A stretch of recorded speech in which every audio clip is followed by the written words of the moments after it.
Hey everybody, thanks for tuning in to an episode of Sidewalk Empire.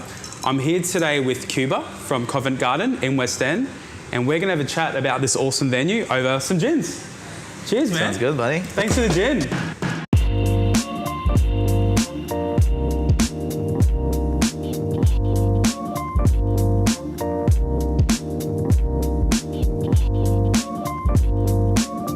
Alrighty, Cuba. Now, first things first, I got to ask you the name Covent Garden. Now, where does that come from, and what inspired the name for this place? That was a lengthy process, to be honest.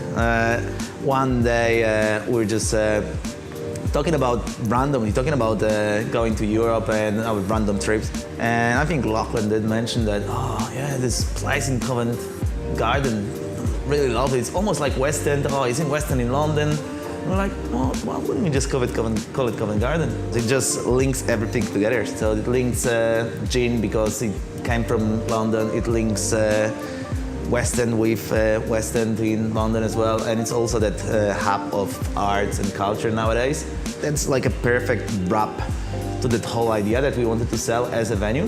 Then it also inspired us to play with architecture of the place, the arcs, the gardens. So the whole idea with this new place was open it up as much as we can so that people can, one, see the garden from the door, and second, just try to emulate the garden through the whole venue. I just want to clarify, viewers, that this is the old Lock and Load. So Lock and Load was a staple in the West End scene, because it was around for what, was it 13 years? 12 years. Yeah, 12 years. Yeah. So yeah, and obviously same owner, which is Lachlan Bird. Different vibe, but still very much the West End. Oh which yeah, is awesome. Still very welcoming of the Western community. Yeah, and the location here, obviously, so you're on Boundary Street, so right in the middle of all the hustle and bustle, you're right in the hub, so obviously, you guys will still be getting the same kind of demographic as Lock and Load, or I guess with a different name and a refurb, you're getting like a bit more of a kind of like a upper market kind of crowd now. Yeah, I think we do, especially with gin being a bit more of that sophisticated drink. Especially people that like to drink gin, they would travel a bit more just to go to the place where they know they can find their favorite gins. And favorite combinations. We do have a lot of people from, not only from West End, a lot of people from New Farm, from those places, but we also do get a lot of people from West End that now have a different place to go to. We just wanted to offer some diversity. So there's a brewery on the left-hand side, there's the brewery on the right-hand side. Yeah, you guys are in the middle of so much as well. So there's live music venues. So we were just trying to be something else so that when you go out in West End, you've got this whole range of places to go to. So you start with a beer, you go for live music, then you have a dinner and a gin. You just don't get stuck in having beer everywhere. Yeah. Well, I was going to ask you, so with your dining here, so you guys obviously do food as well.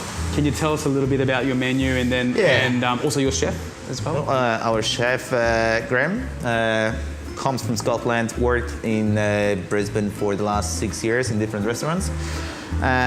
Ranging from fine food dining to more casual dining. He loves his European-inspired food. So on the menu you'll find there's some Spanish-inspired dishes, some Italian-inspired dishes, Middle Eastern as well. Really appreciate what he's done with the menu as well, because it's very diverse. It's casual meals done high-end, basically. Yeah, absolutely. We literally just all had tapas outside. We just got like a platter, and it was amazing and appealed to everybody. And that and with the gins, we are good to go. Yeah, look, it's all about sharing, basically. Yeah. So we tried to make this hub, like knowing how much West End loves community and socializing. We wanted to make this place where people would come together and enjoy drinks and food, not in a pretentious way. There's enough of food on the table, but not too much. It all comes when it comes, so that you can talk to each other and just enjoy the whole experience. Yeah, it was great because you got live music outside, which is really good. Also, you got great beers on tap, but you are a gin bar. We've got a branch of nowadays 140 different gins. 65% of them are Australian made, and people are not afraid to experiment, not afraid to infuse it with different herbs and botanicals. This is ink gin that it's pretty much It's purple. It's amazing. Purple gin. It looks like it glows in the dark almost. It's cool. Nowadays, gin is a whole new experience. You can try so many different things: slow gins, smoked gins, spicy gins, fruity gins, citrusy gins. Just unlimited. Yeah, it's awesome because So, you walk in Covent Garden and you look to the left, and I mean, in my opinion, the main focal point, I guess, in the bar, straight away, the front bar just really strikes me. You know, you got the amazing wallpaper, you know, you got all the gins on the shelf, and got awesome bar staff too, by the way. And yeah, and then you keep walking through the venue, and there's bars everywhere in this place. Like, there's a bar up here behind us, there's a bar outside, there's a bar as you walk on inside. It's like, yeah, I mean, you're never really lost to find someone to serve you drink in this place. pretty much. Yeah. You don't want people to miss out. So, you know, you need Well, to man, you make got that sure covered pretty well. That's it. Sweet. Cheers. Thanks for the chat. That was awesome. Alrighty, guys. So you heard Cuba. Get down to Covent Garden, West End. Cuba and the gang would love to see you. Come in for a gin. Come in for a beer.